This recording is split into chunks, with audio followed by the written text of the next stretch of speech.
오늘 우리가 함께 나눌 말씀 마태복음 22장의 말씀입니다. 우리가 마태복음 21장에서 예수님께서 왕으로서 예루살렘에 입성을 한 이후부터 긴장관계가 고조되어진다고 말씀을 드렸습니다. 이 긴장관계는 대제사장을 비롯한 백성의 지도자들과 예수님과의 긴장관계입니다. 오늘도 계속해서 이제 우리가 그 부분을 보게 되는 거죠. 22장 1절을 보니까 예수께서 다시 비유로 대답하여 이르시되 천국은 마치 자기 아들을 위하여 혼인잔치를 베푼 어떤 임금과 같다라고 말씀합니다. 지금 천국에 대해서 말씀하는 장면이 마태복음에서는 계속해서 나오고 있는데 오늘 이 비유를 잘 보면 천국은 어떤 임금과 같다 이렇게 얘기합니다. 어떤 임금과 같다. 여러분 이걸 잘 보셔야 됩니다. 그 앞에서도 계속해서 어떤 주인에 대한 이야기들도 계속하고 있는데 결국 제가 예수님께서 왕이다라고 하는 부분을 여러분들에게 말씀드렸잖아요. 그 관점에서 볼 때 지금 이제 임금, 왕으로서의 지금 상황들을 말하고 있다라는 것을 이야기합니다. 그러나 그럼에도 불구하고 왕의 부름에 여러 가지 각 자신들만의 이유를 대서 그 천국 잔치에 그 혼인 잔치에 나오지 않는 많은 사람들을 이야기하고 있죠. 14절을 보니까 청함을 받은 자는 많되 택함을 입은 자는 적으니라.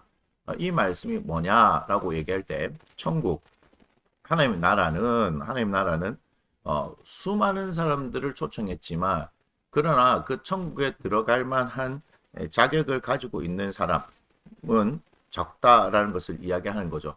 자, 여기서 우리가 잘 생각해 봐야 돼요. 왕은 택할 수 있는 권한이 있다는 겁니다.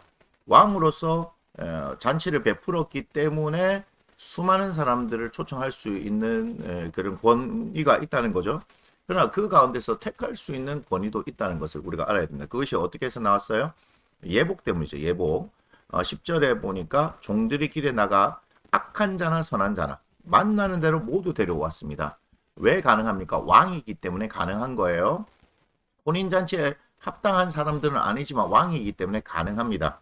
그래서 혼인잔치 손님이 가득하는데 그런데 11절에 임금이 손님들을 보러 들어올세 거기서 예복을 입지 않은 한 사람을 봤다라고 이야기를 하는 거죠. 그러니까 거기에 혼인잔치에는 예복을 입어야 하는데 여러분 이스라엘은요 자신들이 예복을 입고 가는 것이 아니라 거기에 예복이 준비되어 있다 제가 이렇게 말씀을 드렸잖아요. 그러니까 가서 초청을 받았으면 가서 거기서 하라는 대로 해야 되는데 하지 않는다는 거죠. 결국 이제 택함의 조건이 예복을 입어야 하는데 그것에 대해서 순응하지 않는 그런 사람까지 얘기하는 겁니다. 자, 결국 여기서는 여러 가지 관점으로 우리가 볼 수 있지만 예수님이 왕으로서 당신의 나라에 들어올 수 있는 사람에 대해서 이야기하고 있는 이런 관점으로 보면 될 것 같다라고 여러분 생각하시면 되고요.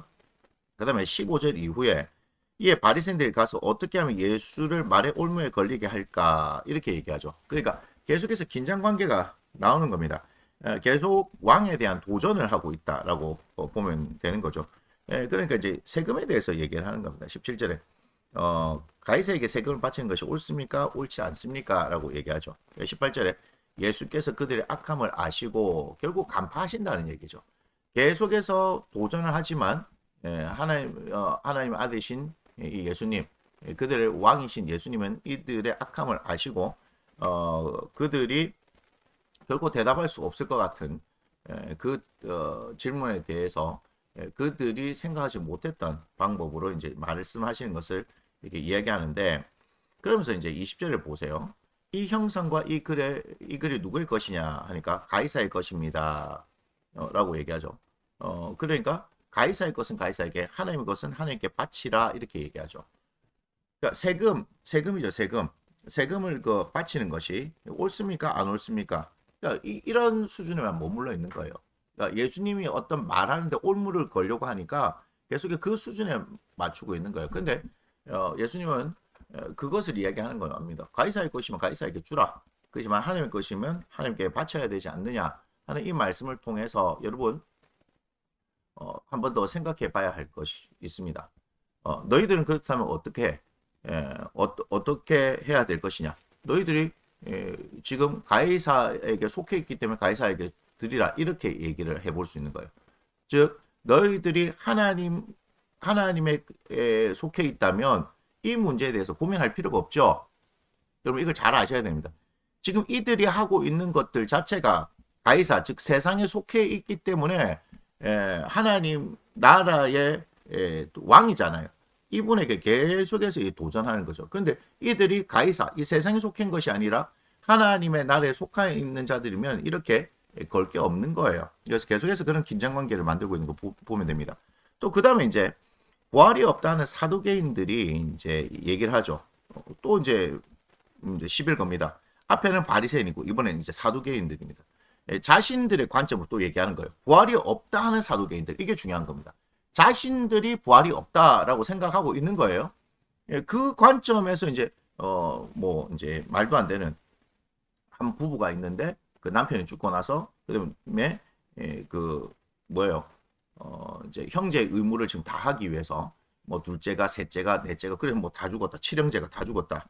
여자도 죽었다. 그러면 28절에 그런즉 그들이 다 그를 취하였으니 부활 때의 일곱 중에 누구의 아내가 되리까? 이게 말이 안 돼요. 23절에 뭐라고 했습니까? 부활이 없다라고 하는 이 사두개인들이 부활 때에 어떻게 되겠습니까? 라고 물어보는 것 자체가 말도 안 되는 얘기를 하고 있는 거죠. 끊임없이 이런 식인 거예요.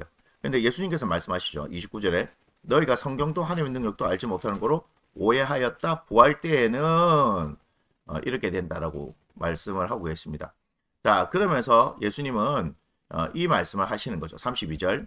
나는 아브라함의 하나님이요 이삭의 하나님이요 야곱의 하나님이로다 하신 것을 읽지 못하였느냐? 하나님은 죽은 자의 하나님이 아니고 살아있는 자의 하나님이다. 이 가르침을 주시고 싶은 거예요. 살아있는 자의 하나님. 그건 무슨 얘기예요? 죽고 난 뒤에 것 너희들 사실은 다시 죽었다가 살아날 것도 믿지 않으면서 무슨 얘기를 하고 있느냐? 지금 살아있을 때 한 번밖에 없는 이 인생 가운데 그 살아있는 하나님과의 관계를 잘하는 것이 중요한 것이죠. 자, 그 다음에 이제 또 34절 보니까 예수께서 사두개인들로 대답할 수 없게 하셨다. 지금 방금 전에 봤던 장면 아닙니까? 근데 바리새인들이 듣고 모여가지고 그 중에 율법사가 그럼 어느 게 가장 큰 계명입니까? 라고 하는 거죠. 자신들도 이제 가장 큰 계명이 잘 몰랐던 모양이에요. 그러니까 예수님은 잘 아시죠? 예수님께서 말씀하세요. 37절 내 마음을 다하고 목숨을 다하고 뜻을 다하여 주 너의 하나님을 사랑하라 하셨으니 이것이 크고 첫째 된 계명이고 둘째도 그와 같으니 내 이웃을 내 자신과 같이 사랑하라 하셨으니 이 두 계명이 온 율법과 선지자의 강령이라. 결국 제가 이제 십자가를 얘기했죠. 하나님의 사랑, 이웃 사랑에 대한 거 십자가를 얘기했습니다. 결국 사랑이에요. 제가 늘 언제나 말씀드린 것처럼 하나님을 사랑하는 것. 그리고 이것을 로마서에서는 사랑은 율법의 완성이다라고 말씀하시죠. 예수님께서도 최후의 만찬 자리에서 그들에게 주셨던 제자들에게 주셨던 그 계명이 서로 사랑하라라는 것 아니었습니까? 그렇게 얘기하는 거예요. 자, 그러면서 이제 또 41절입니까? 바리새인들이 모였을 때 예수께서 그들에게 물으시되 이제는 예수님께서 공격하시는 거예요. 그런데 그 부분에 대해서 이제 대답하지 못하는 겁니다. 자, 이걸 잘 보세요. 바리새인이나 사두개인들이 질문한 것들, 예수님께 올무를 걸어서 예수님을 곤란하게 만들려고 했던 그 질문들에 대해서는 그들이 생각하지 못했던 대답들을 이렇게 하셔서 그들이 놀라게 되어지지만 예수님께서 이렇게 질문하는 것은 감히 우리가 대답을 할 수가 없죠. 지금 이제 41절 이후는 그런 부분이 나옵니다. 자, 계속해서 이제 긴장성의 관계들이 있습니다. 긴장의 관계가 있습니다. 여러분은 22장의 말씀을 어떻게 보셨는지 모르겠지만 그리고 어떻게 이제 보시고 묵상할지는 모르겠지만 여러분들이 이 어떤 한 장면 하나하나에 어떤 초점을 맞추고 묵상하는 것도 좋은 일이지만 제가 21장 이후부터 계속해서 왕으로 오신 예수님께서 이 이스라엘의 지도자라고 하는 그러나 그들이 철저히 세상 가운데 속해 있기 때문에 계속해서 깨시는 거예요. 계속해서 깨시면서 지금 하나님 나라의 일들을 이야기하고 있는 거예요. 이거 정말 중요한 겁니다. 여러분 잘 들으세요. 지도자들을 통하여서 백성들을 다스리잖아요. 그런데 이 지도자들이 잘못됐기 때문에 백성들이 잘못된 길로 가고 있는 거예요. 그러니까 왕으로서 오셔서 이 백성에 대한 책임을 다 하시기 위해서 어떻게 하는 거예요? 잘못된 가르침에 대해서 계속해서 깨고 계신다. 그리고 하나님께서는 원하시는 것이 어떤 것이라는 것을 지금 가르쳐 주고 있는 거예요. 그 가운데서 백성의 지도자들이 만약에 깨어져서 그 가르침에 따르게 되어진다면 다시 하나님께서 원하시는 그 백성들의 모습으로 살아갈 수 있겠지만 그렇게 하지 못하면 결국은 이 지도자들은 깨어지고 이 백성들도 그걸로 인해서 깨어지는 그런 그림들이 나오게 되겠죠. 그러니까 예수님께서는 왕으로 오셔서 그 백성들을 지키시고 보호하시고 또한 살리시고자 하시는 그런 의도가 있다라는 것을 말씀해 주시고 있습니다. 그렇기 때문에 이들이 지금 잘못 오해하고 있고 잘못 알고 있는 부분들을 뿌리까지 깨워버리지 않는다면 변화 역사는 없는 거예요. 그러니까 22장을 보면서 우리는 뭘 봐야 되냐면 우리도 예수님을 믿으면서 그것이 우리에게 어떤 율법이 되어졌든지 간에 관습이 되어졌든지 간에 경험이 되어졌든지 간에 예수님의 실제적인 가르침보다 만약에 우선하는 어떤 것들이 있다면 오늘 이 상황들을 가만히 보면서 우리가 바리새인이고 우리가 사두개인이고 우리가 그런 백성의 지도자들 같은 입장에서 예수님의 가르침을 바라보면서 우리가 깨어져야지만이 실제로 살 길이 열려진다. 여러분들은 그렇게 보셨으면 좋겠습니다. 23장은 그래서 본격적으로 이 서기관들과 바리새인들을 대놓고 이제 깨시는 그런 장면이 나오거든요. 그걸 보면서 제3자적인 관점으로서 여러분들이 볼 필요도 있지만 내가 이제 서기관과 바리새인의 입장에 서서 예수님께서 내게 말씀하신 것이 무엇이냐 하는 것을 듣는 것들도 필요하다고 생각됩니다. 마태복음 22장의 말씀은 여기에서 마치도록 하겠습니다.